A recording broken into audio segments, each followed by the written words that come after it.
துர்கா எங்க போயிருப்பா? ஒருவேளை கௌரிய பாக்குறதுக்காக ஊருக்கு கிளம்பி போயிருப்பாளோ?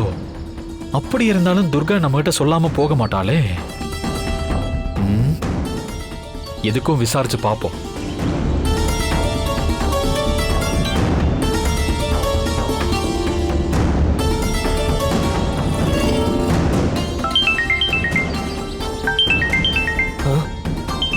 எதுக்கு அசோக் ஐயா நமக்கு கால் பண்றாரு?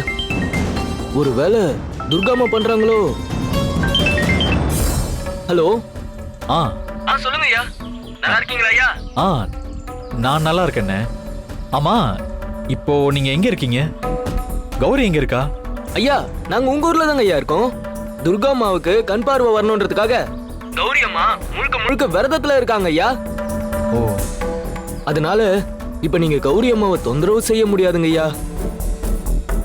ஐயா, ஏதாவது முக்கியமான விஷயம்னா என்கிட்ட சொல்லுங்க ஐயா.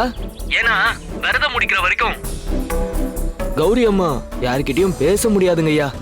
அதனாலதான் கேக்குறேன் ஐயா. ஏதாவது சொல்லணும் என்கிட்டயே சொல்லுங்க ஐயா. அதெல்லாம் ஒண்ணு இல்லண்ணே. துர்கா அங்க வந்தாளா இல்லையான்னு மட்டும் சொல்ல முடியுமாண்ணே? இல்லைங்களே ஐயா. இங்கெல்லாம் வரலங்களே ஐயா. உங்களுக்குள்ள என்னாச்சுங்க ஐயா? இல்ல ஒன்னும் பிரச்சனை இல்ல. துர்கா கௌரிய பார்க்க வரணும்னு சொல்லிட்டு இருந்தா. நான் இப்பதான் கோர்ட்ல இருந்து வீட்டுக்கு கிளம்பி வந்தேன். அதான் உங்ககிட்ட ஒரு வார்த்தை கேட்கலான்னு. ஐயா, உங்க பேச்சுல ஏதோ பதட்டம் தெரியற மாதிரி இருக்குங்க ஐயா. ஐயா, தயவு செஞ்சு எதுவா இருந்தாலும் என்கிட்ட சொல்லிடுங்க ஐயா. அப்பதான் எங்களால முடிஞ்ச உதவி செய்ய முடியும். அதெல்லாம் ஒண்ணு இல்லண்ணே. துர்கா இங்கதான் எங்கேயாவது பக்கத்துல இருப்பா. நான் போய் பாத்துக்கிறேன். ஒன்னும் பிரச்சனை இல்ல. எனக்கு தேவைப்பட்டா நான் உங்களுக்கு கால் பண்றேன். சரிங்க ஐயா. துர்கா வந்த உடனே நீங்க எனக்கு கொஞ்சம் போன் பண்ணி நிலவரமாவது சொல்லுங்க ஐயா. பூஜை முடிஞ்சதுக்கு அப்புறமா ஐயா நானே கௌரி அம்மாவை பேச சொல்றேங்க ஐயா.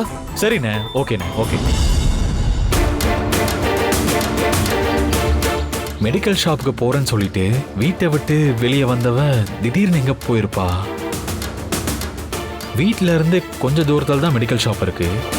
ஆனா மெடிக்கல் ஷாப்ல போய் விசாரிச்சா துர்கா அங்க வரவே இல்லைன்னு சொன்னதா வீணா அண்ணி சொல்றாங்க.